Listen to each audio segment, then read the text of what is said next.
8 महिने झाले मी पाठपुरावा करतो, परंतु माझी फाईल गायब झालेली आहे। मी वेळोवेळी अधिकाऱ्यांची मागणी केली, पण माझी फाईल कुठे गेली, फाईल कुठे गेली? त्यामध्ये तुमची फाईल गायब झालेली आहे। तुम्ही जर 30,000 रुपये दिले तर तुमची फाईल बिना कागदपत्राची पूर्ण होती। म्हणजे गंगापूर पंचायत समितीमध्ये अक्षरशः सुहास वाकचौरे साहेब 30,000 रुपये घेऊन विहिरीचे काम करीत आहे, 7,000 रुपये घेऊन गायकवाटाचे काम करीत आहे आणि 5,000 रुपये घेऊन बाकीच्या घरकुलाचे इत्यादीचे काम करीत आहे। मी सर्वसामान्य शेतकरी कुटुंबातला माणूस आहे।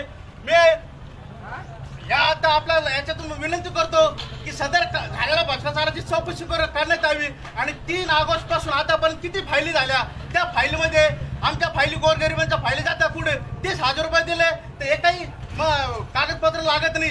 आज जर आपण गंगापूर तालुक्यात बघितलं तर एकही पाण्याच्या रस्त्याचं काम पूर्ण नाही, पण लाखो करोड रुपयाचं बिल या अधिकाऱ्याच्या मार्फत काढलेले। म्हणजे शासनाचा किती करोड रुपयाचा भ्रष्टाचार झालेला आहे आणि सर्वसामान्याचा माणूस इथं आला तर हे म्हणते जा कोणाला कंप्लेंट करायची, काय करायचं करून घे। मी आमदार बम साहेबाला सुद्धा हप्ते देतो आणि आमदार बोरणार साहेबाला सुद्धा हप्ते देतो, शिव साहेबाला हप्ते देतो आणि यामध्ये कलेक्टर साहेब आहे यांना सुद्धा आमचे हप्ते बांधलेले। तुम्ही पालकमंत्र्याकडे जरी गेले तर पालकमंत्री सुद्धा आमचं काहीच वगैरे करू शकत नाही। मी आपल्या मार्फत तुम्हाला सांगू इच्छितो की संबंधित पालकमंत्री असेल, गंगापूरचे आमदार असेल, वैजापूरचे आमदार असेल, पालकमंत्री साहेब असेल, शिव साहेब असेल आणि कलेक्टर साहेब असेल, सदर प्रकरणाची चौकशी करण्यात यावी।